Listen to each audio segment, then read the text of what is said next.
Maintenant, d'un tragique accident qui est survenu la nuit dernière sur la rive sud de Montréal. 3 jeunes piétons ont été frappés sur les rails du REM à Brossard. L'impact a été fatal pour l'un d'entre eux, comme nous l'explique Annick Berger.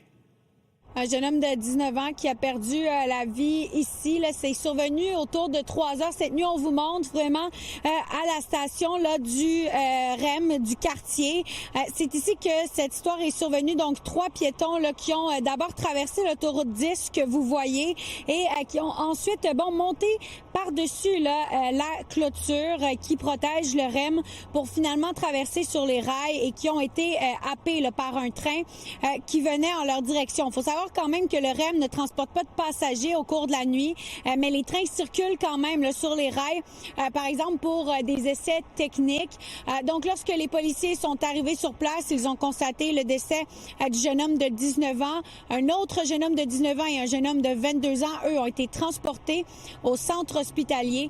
La Sûreté du Québec, bien sûr, qui enquête afin de tenter de comprendre ce qui s'est passé. Les piétons ont traversé l'autoroute 10, puis ensuite les rails. Puis malgré l'arrivée d'un train, ont quand même poursuivi leur chemin. Ils se sont fait happer là, par le train du REM. Il y a une enquête collision qui a été effectuée sur le terrain par des spécialistes là, qui ont procédé à l'analyse de la scène.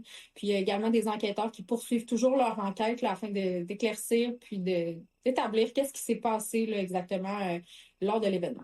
Pulsar, qui est l'opérateur là, du REM, dit collaborer activement avec les services d'urgence et qu'il est important de rappeler là, que de traverser les voies du REM, comme toute autre voie ferrée, c'est très dangereux. C'est pourquoi l'ensemble de l'emprise du REM est clôturé. Ce qu'il faut savoir également, c'est que de Brossard à la station Panama, là, ces 3 stations, donc le service était interrompu une bonne partie de la journée pour permettre aux équipes de la Sûreté du Québec de faire leur travail. Le service n'a pu reprendre que lorsque les autorités l'ont permis. Donc, l'enquête qui se poursuit, un jeune homme de 19 ans qui a perdu la vie. La bonne nouvelle, c'est qu'on ne craint plus pour la vie de l'autre jeune homme de 19 ans, mais un jeune homme de 22 ans qui, lui, se trouve toujours dans un état critique. Annick Berger, TVA Nouvelles, Brossard.